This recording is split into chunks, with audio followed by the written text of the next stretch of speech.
I'm Joni de Winter. And I am Susan Grant. And we are Bell Street, who are an events band and production company. And we're here to talk to you about our fun and failures.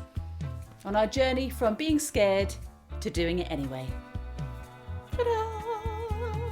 We keep tweaking the intro slightly, don't we? We do. We realised that the other day. Yeah. We were a theatre company for a while. Yes, and now we're a production company. And suddenly, a guest said to us yesterday, in fact, why are you part of Bell Street? Yeah. And that's what we used to say, and we are part of Bell Street. But we are Bell Street. Mm-hmm. There's no Bell Street without us. No, and he got quite cross with us, actually. He did. For not owning it. So we are owning that we are Bell Street. We are Bell Street. Mm-hmm. Bellestreet. That's a good cheerleading routine in itself. Yeah. Okay. Yeah. We'll work on that. Okay. Well, anyway. Welcome. Welcome back. Thank you for sticking with us and still listening to our podcast on Just Doing It Anyway. We hope you've been enjoying our guests so far. We have now, recording this, we've finished off all our guests. So okay. They're done with. So I'm really pleased with the interviews that we've done. Yeah, we have met, we always, whenever we're talking to people, we meet brilliant people, but we just keep learning, keep hearing brilliant stories, and yeah, it's a really great thing to be able to do. Yeah, and we're not having to fake it. I know that sounds really bad. No, we're not pretending. No, it's great. Anyway, today we thought we'd talk about confidence. It's come up a lot in various discussions. Like before every rehearsal, Susan and I often just have like some kind of download or debrief, and then quite often before a podcast we'll do the same thing. And just in life, this issue has kind of risen up. So we think it's good to just talk about those things, because if the universe wants what the universe wants, doesn't it? You've got to give it to her. Absolutely. Yeah. So confidence. Yes. It is one of those things that's needed. It is.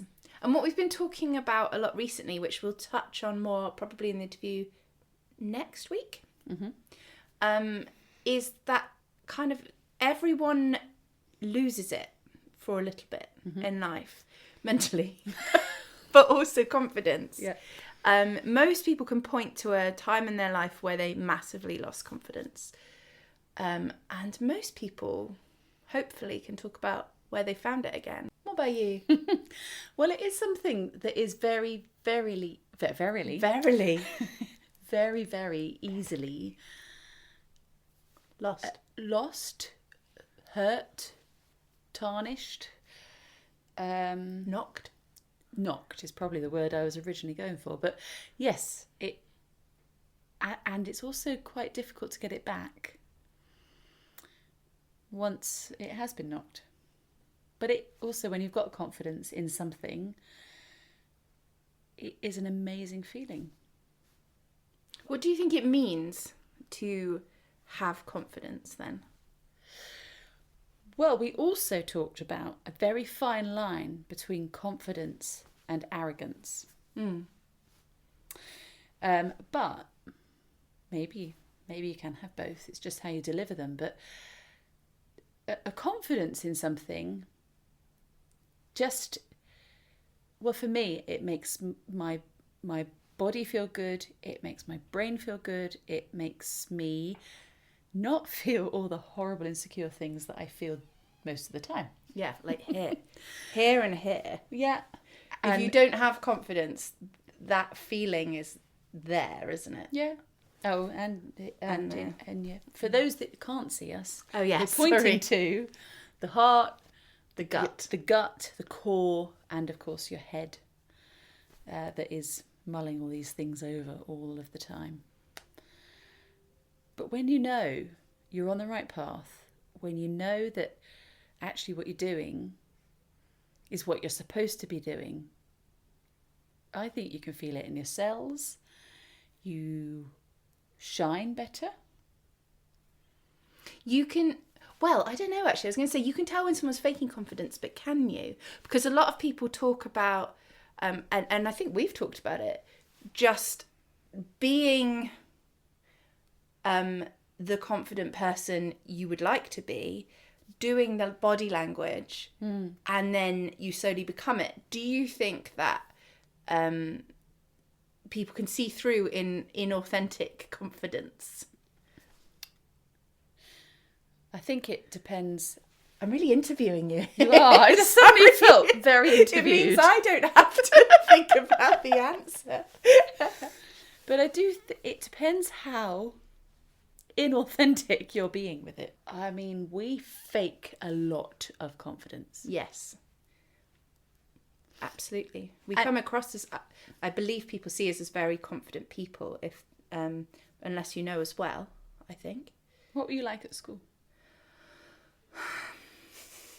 And in performance, because I mean, we'll go from a performance vibe because that's what we do. So yeah, awful, like not confident. An awful. Oh, okay. Yeah. Just not an awful awful person, depending on who you talk to. No, at school, I was confident, and we changed location when I was about 11 from a town, a bit like Shaftesbury, in Yorkshire, to a city in Liverpool. And that knocked the confidence out of me. Before that, I was doing my shows in my living room that we always talk about, and I was confident, and I never considered that people might be thinking things about me. And then I moved somewhere new, and it knocked. And my dad said to me once, your personality completely changed. And I just then I just wasn't confident, like in terms of, like, I wouldn't audition for things. I wouldn't have put myself forward for anything apart from in a safe space, which I've kind of always learned to make for myself as a safe space, which is what I've done with Shaftesbury. But and I was very heavily involved in church when I was a teenager. And so in church, I created a safe space for myself.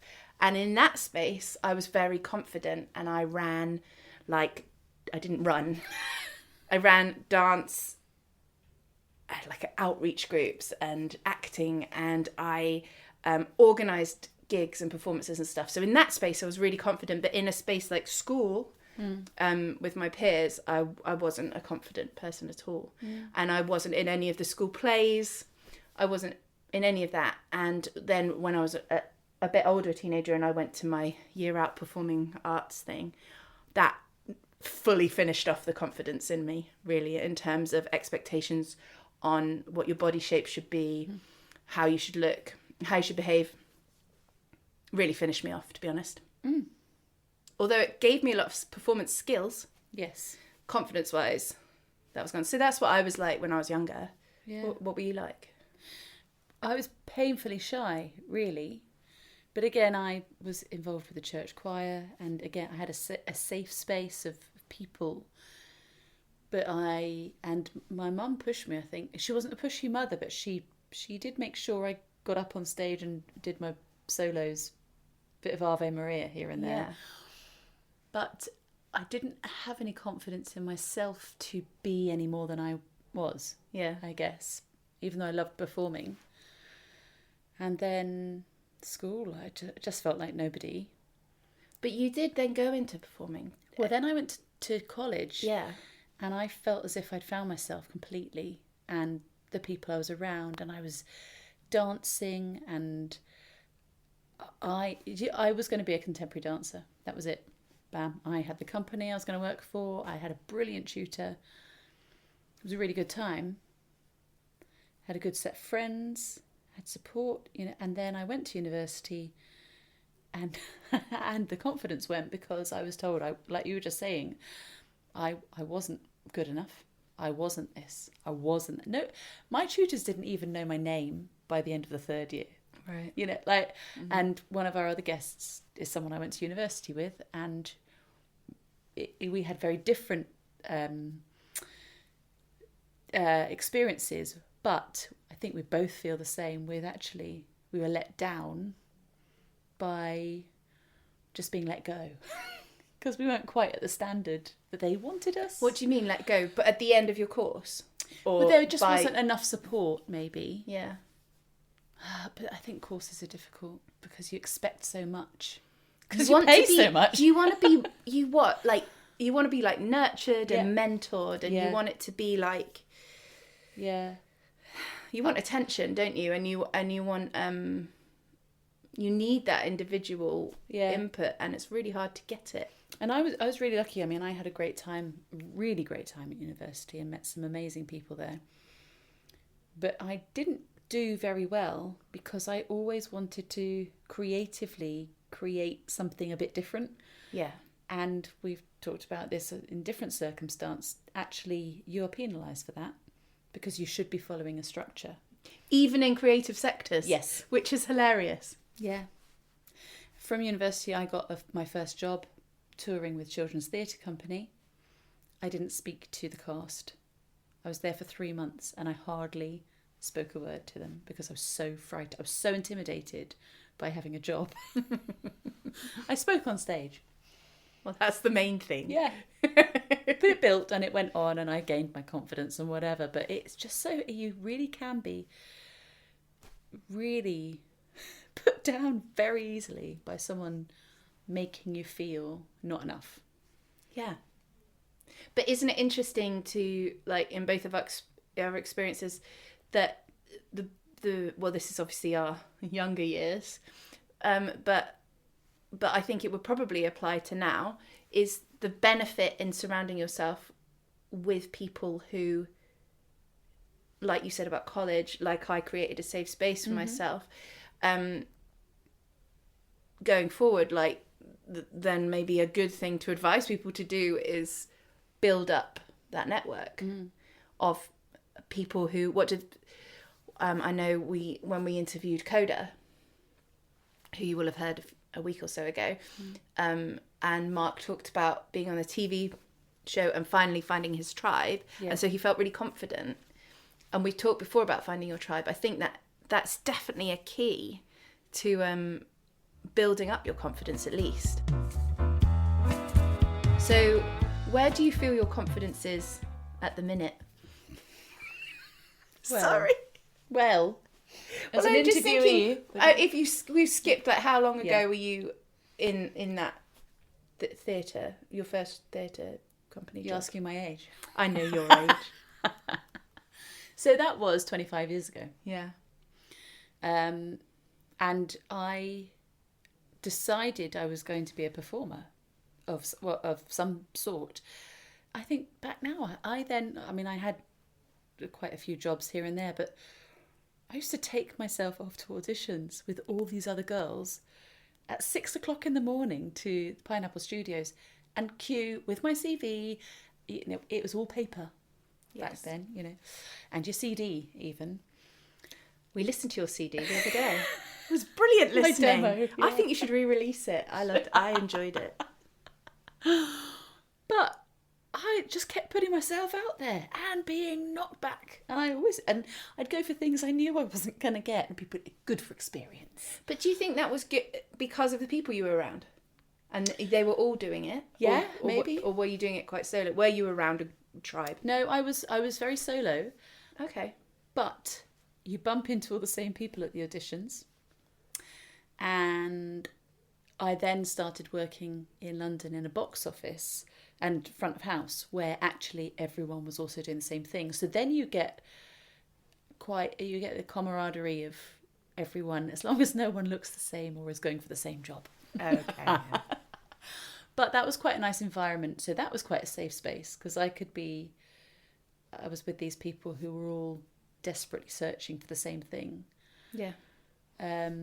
And now I go, oh, that's really great. They're doing that and they're doing that. And, you know, I'm doing this. I bet they think the same thing about you. Yeah, good. I hope they do. Look at all the creative freedom you have in your job. Yes, there is. Yes.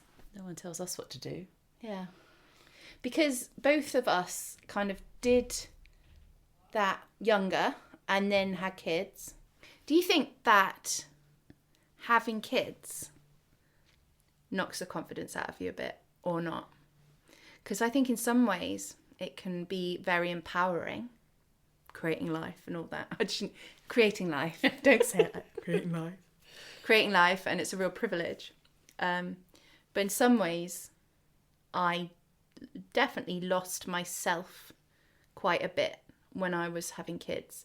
I don't know if that's about identity or confidence, really, but I guess they're all linked. Absolutely, yes. It depends on where you are. If you're in a run of performing, you're an actress, you're in shows, you have a baby, and that's your job. I can imagine you have a bit of time and you go back into it because that is your tribe, that's your place. But I remember coming out and being ready to sort of nest and coming away from creative things. I was doing a little bit of this and that. And actually, when I went back in, I was trying to get extra work, but they wanted babies. So I put Henry up for a lot more than I was. But you are not seen as the same person for a while. And I think maybe out of the nurturing, the protection as a mother, we go into that.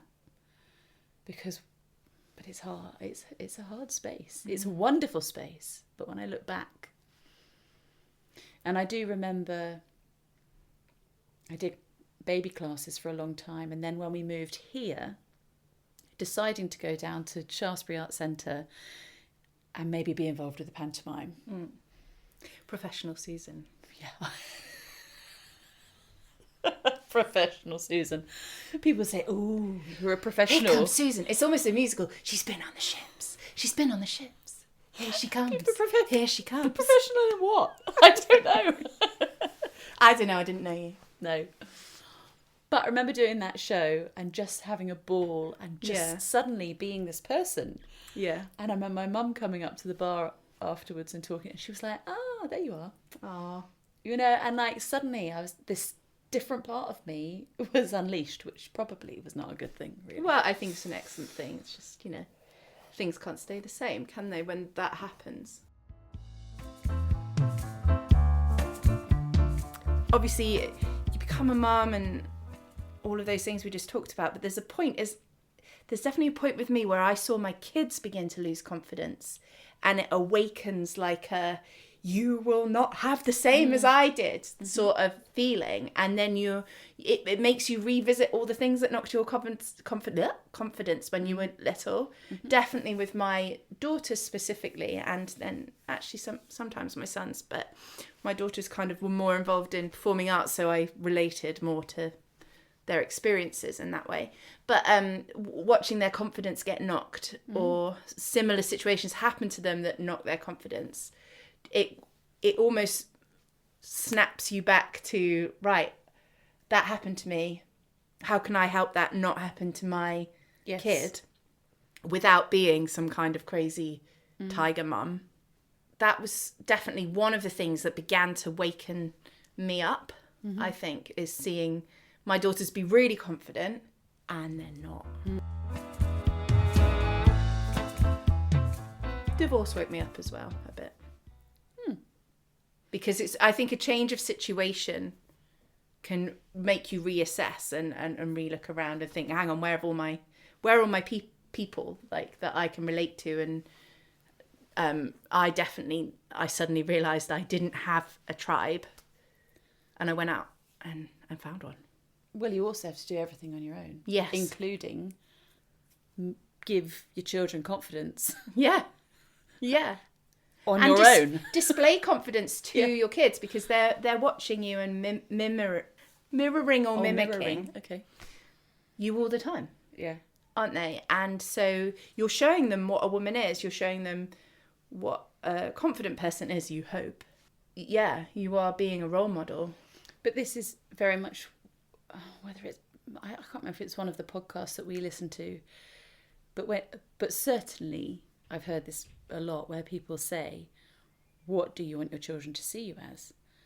And I think actually I don't want my children to see me, not at the moment, but in the past, as what I have been, where I'm busting a gut to please everybody and not getting any reward. I'm busting a gut to do jobs that just pay me minimum stuff, and I'm late all the time because I'm trying to be here, there and everywhere, and actually there's no value in what I'm doing, because you end up doing nothing very well. And I think for me personally, losing my mum was a massive wake-up call, because she was only 70 and it was quite sudden, and it's like, oh right. And I relied on her for so much. And I relied on my dad for so much. And although he's still here and he's brilliant, he's lost his confidence since losing her. So I've had to sort of step up. So we're constantly becoming these different people. And we were talking with one of our guests yesterday who said, you know, as you get older, you care less, which is very true. Without being arrogant, we do have to step up and care a bit less, I think, about what other people think. If we're being authentic, that's fine. I remember being at university, and the singing teacher I had there, I'd been brought up with sort of musical theatre and light opera, and I remember her saying to me, well, you'll never have a belt. And for anyone that doesn't know that, a belt, not a belt, but a belt voice, a chest voice, a storytelling voice that everyone hears in musical theatre or pop singers. My voice was very much sort of a light opera voice, a choral voice. And she told me that I would never be able to sing any differently, which then put me in a bracket. I was only auditioning for these things that I thought I could do. That's so funny, because the Susan I know wouldn't take that. I know. It's so I know, funny. for years. Yeah. For years I was just this. And I think that came out a bit when we were writing Hugh the musical. Yeah. Because I was like, I want to sound like Bonnie Tyler. What? She can't belt. But she can, yeah. And that song you sing in Hugh the musical, Glowfire, is a real like anthem. Like, we want to keep it somehow, don't we? In our repertoire, because it's a real like your voice is brilliant. But even when we wrote that, the words are, "Is this me? Is this all I've got?" You know, I wish I could remember all the words. You never could. No. There was a different version of one of the verses every time. My path is unwritten, but my story's told. Untold. Yeah. Yeah, but yes, it is. It's funny what sticks with you. You think, hold on, how dare you have spoken to me like that and told me I couldn't? But how dare she do that? Different world, though, isn't it? I think. Yeah. The even the creative teaching world has shifted. I would like to think. Mm-hmm. Yeah. I remember I was offered a monetary reward for to lose weight. What? I know. So I was already a size 12, which for me is, you know, small. This is oversharing, isn't it? But for me is that's me sad, or a teenager. Like, I have to be very sad to be a size 12. And they were like, do you think, you know, we could get you down to a size 10 if we promise to buy you a new outfit? Can you do that for us? And I was like, yes. Which, you know, now, well, if someone said that to one of my daughters, I would gut them. Mm-hmm. But it's not a thing. I think they thought they were doing the right thing. It was actually a religious performing arts school. So you'd think it would be different, but it wasn't. And their main goal was to be as good as any secular training, which, you know, their training things were quite high. But that I thought that was really messed up. Yeah. Well, and the two people who were saying it to me were just naturally very twiggy. Yeah. So for them, that's almost like a mental block. And it was it was just past the 90s where, you know, everyone needed to be kind of that heroin chic. Yeah. Bridget Jones was obese and things like that. Yeah. And that really affected me. But the industry is so exhausting. I think there's been so much change. Yes, I've seen that. I remember being on the cruise ship, and I was so I mean, I was so scared again. That was me. But you did speak to people. That I've was heard the stories. Imposter syndrome at its best. Oh my goodness. Once I got my groove, I had a brilliant time and I was in that safe space. Yes. I mean, I ran decoits. And You ran what? decoits. Decoits. You have to like throw a round rope onto a like square thing and get a point. Oh. Yeah, I mean, Okay. I was in my sports shorts. This wasn't just me in tassels. No. And But boas. that's like me teaching water skiing, which I also did. Who are these women? I was also a librarian there. Wow. Yeah, I would turn up on the first night. Probably told this already. With No, you've never told me you're a librarian on a cruise ship. That's so random. I turn up for the welcome. For the welcome evening, all the passengers would come in. 2 shows of welcome in sequins, feathers, like mesh leotards with very little. I was covered, but there was a lot of sequins. And the following morning, I'd be in my uniform in the library with no makeup on, and people would go, "Oh, have you always wanted to be a librarian?" It's like, no. No. And they'd say, "I've seen you somewhere before." I'm like, Yeah, you've seen a lot of me yes. somewhere. So How funny. It was a mixed bag. Great time. But when I left that, I was very confident and I had been out in Libya and Egypt and had a brilliant tan for me. All my I can't freckles, imagine you with a tan. all my freckles had joined together. Oh, wow. So oh, nice. And I was in good shape and I was like, yeah, here we go. And I went for auditions and they all told me I had to lose weight. Really? Big cruise ships, liners, you know, and or I was That's this, nuts, or I was isn't it? that. And immediately you're like, oh. Back to kind of the rejection. And then one ship did contact me and asked me if I wanted to be sports ambassador. Oh. They'd obviously heard about your Decoits. Decois. Decroids? Decoits. Sounds like hemorrhoids.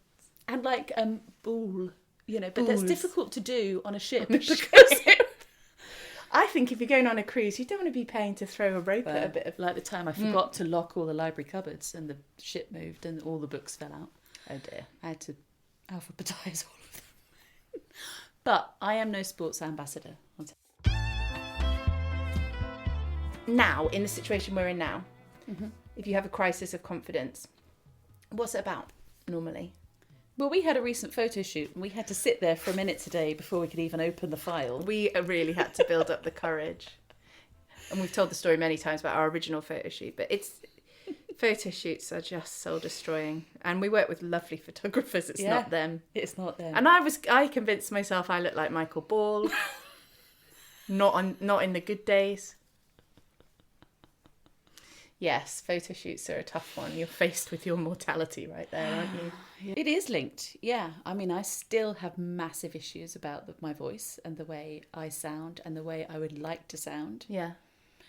But I also know it's a muscle and that actually it can be trained. And so I have to talk my way around that. And also, I'm never going to sound like somebody else if I can't do it. It is a muscle. I'm never going to be a sprinter. Full stop. Good. So my voice will only it will only do what it can do, but I can further it. Yeah. My body and my look could be a lot better if I put a bit of effort into it. But also, as you get older, does it matter? As long as I brush my hair.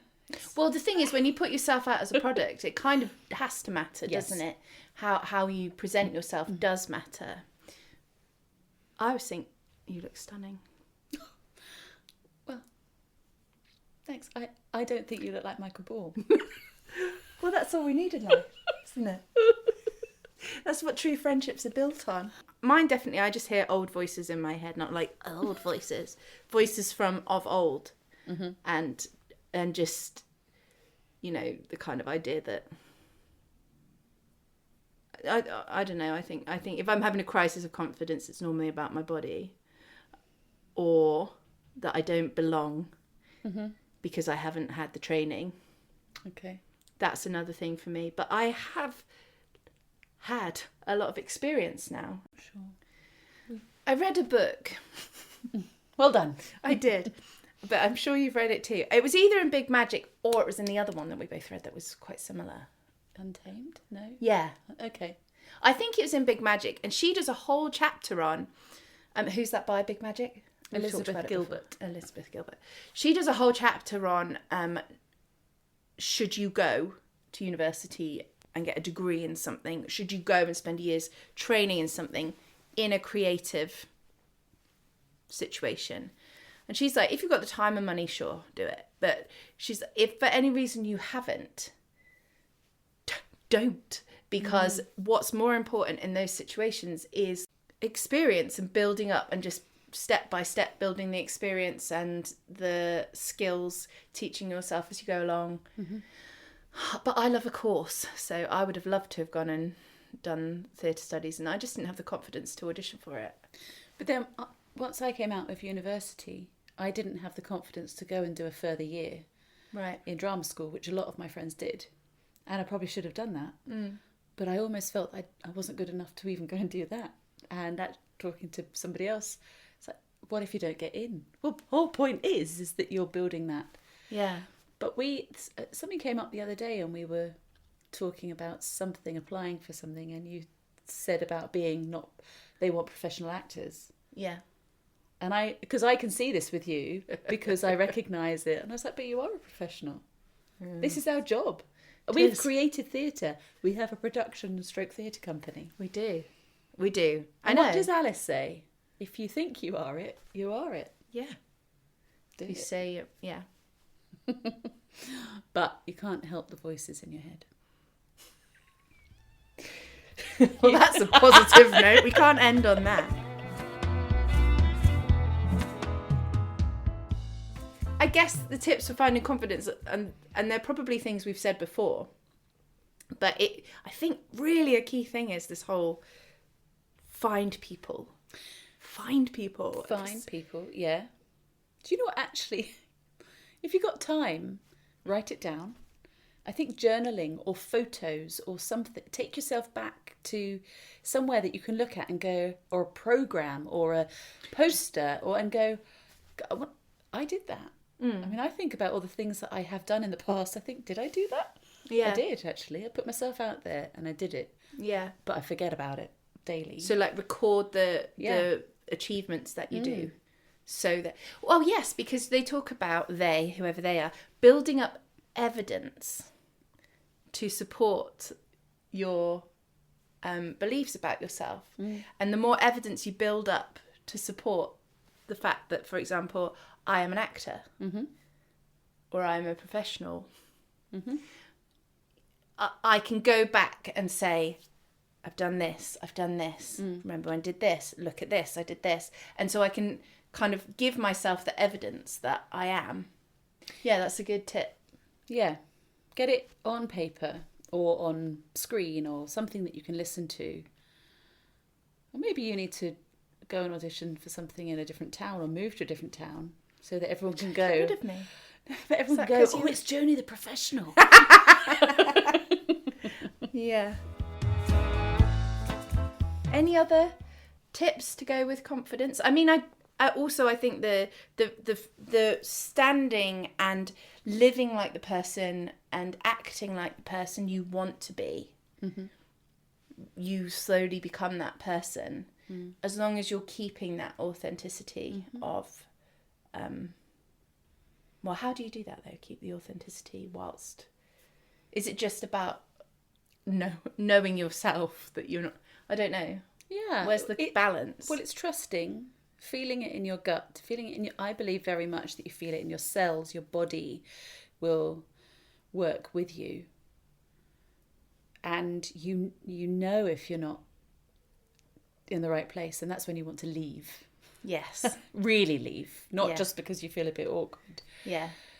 So standing in your own power and thinking, okay, shoulders back. Yeah. Breathe. People forget to breathe. Yes. Oh, because I don't think we said this on a podcast, but I did say it to you. Yeah. Hannah. Yeah. Waddington. Waddington. You know that. I can't think of brilliant presenter and actor, blonde, very tall, Hannah. Hannah W, we call her, because we're friends with her. Yeah. I was listening to a really quick interview with her the other day, and she's obviously very tall. Waddingham. Hannah Waddingham. And she's obviously very tall, and as we are. And I bet she was the narrator, and I bet she was never Mary in the Nativity. And she said, before she goes into a room where she's going to feel intimidated or professionally, or, you know, there's going to be expectations on her, instead of kind of letting herself feel small, she makes herself as big as possible. And she like looks in the mirror and she makes herself big, and she breathes and she stands straight, and she's like, be as big as possible. Don't take up less space. Be as big as possible. And then she walks into a room. And that really stuck with me, because I thought so often we try and shrink ourselves because of our own beliefs about ourselves or things we've heard other people say about ourselves. But if you take a deep breath, make yourself big and walk in as big as you can and take up space as the brilliant human that you are, then that's going to make a massive difference. Yeah. And people are always going to have an opinion, and they're always going to say something. And unfortunately, when we're dealing with people that we look to for guidance, help, whether it's a lecturer or a guru of some sort. Is he a guru? A guru, yeah. Okay. I can't think of one at the moment. But we look to people, and maybe if they're not in the right space, they give us something that we don't need. And it knocks you back. And we take it on, and that's their stuff. Yeah. But it's really hard to understand that. So, be kind. Remember, someone's listening to everything you say. Yeah. Yes, absolutely. You're shaping someone's future. Because you do remember the kind things people say to you as well. Randomly out of the blue, although I can't think of one right now. But you do remember, don't you? Well, Pete told us we were fuck off fabulous. Yeah, and we've not let go of that, have we? No. I've heard him call other people extremely rude words and mean it. And not in a complimentary way. No. No. So, you know, be fuck off fabulous, because you are. And just do it anyway. Well done us. That was a therapy session. That Was was it? I'm sorry. I don't know where that came from. Welcome to our lives. Will anyone be interested in that? I don't know. Anyway, we're more healed at the end of that. So that's the main thing. I have confidence in sunshine.